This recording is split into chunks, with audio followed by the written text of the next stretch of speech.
وما كان لبشر أن يكلمه الله إلا وحيا أو من وراء حجاب أو يرسل رسولا فيوحي بإذنه ما يشاء إنه علي حكيم. وكذلك أوحينا إليك روحا من أمرنا ما كنت تدري ما الكتاب ولا الإيمان ولكن جعلناه نورا نهدي به من نشاء من عبادنا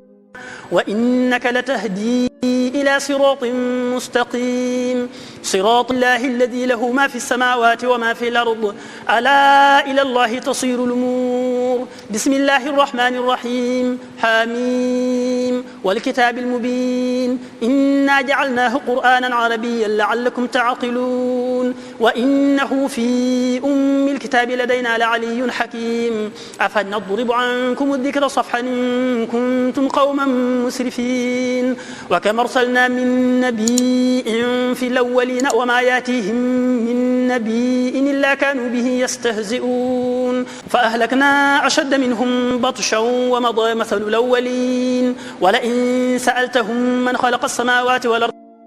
خلقهن العزيز العليم الذي جعل لكم الأرض مهادا وجعل لكم فيها سبلا لعلكم تهتدون والذي نزل من السماء ماء بقدر فأنشرنا به بلدة ميتا كذلك تخرجون والذي خلق الأزواج كلها وجعل لكم من الفلك والأنعام ما تركبون لتستووا على ظهوره ثم تذكروا نعمة ربكم إذا استويتم عليه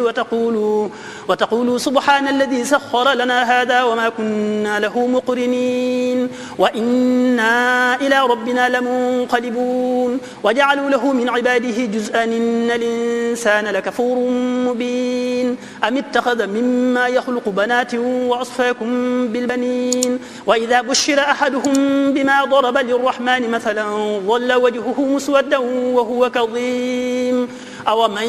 ينشأ في الحلية وهو في الخصام غير مبين وجعلوا الملائكة الذين هم عند الرحمن إناثا أو اشهدوا خلقهم ستكتب شهادتهم ويسألون وقالوا لو شاء الرحمن ما عبدناهم ما لهم بذلك من علم إن هم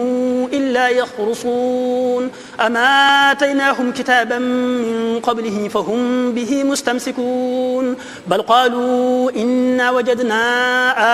آباءنا على أمة وإنا على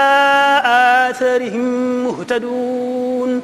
وكذلك ما أرسلنا من قبلك في قرية من نذير إلا قال مترفوها إنا وجدنا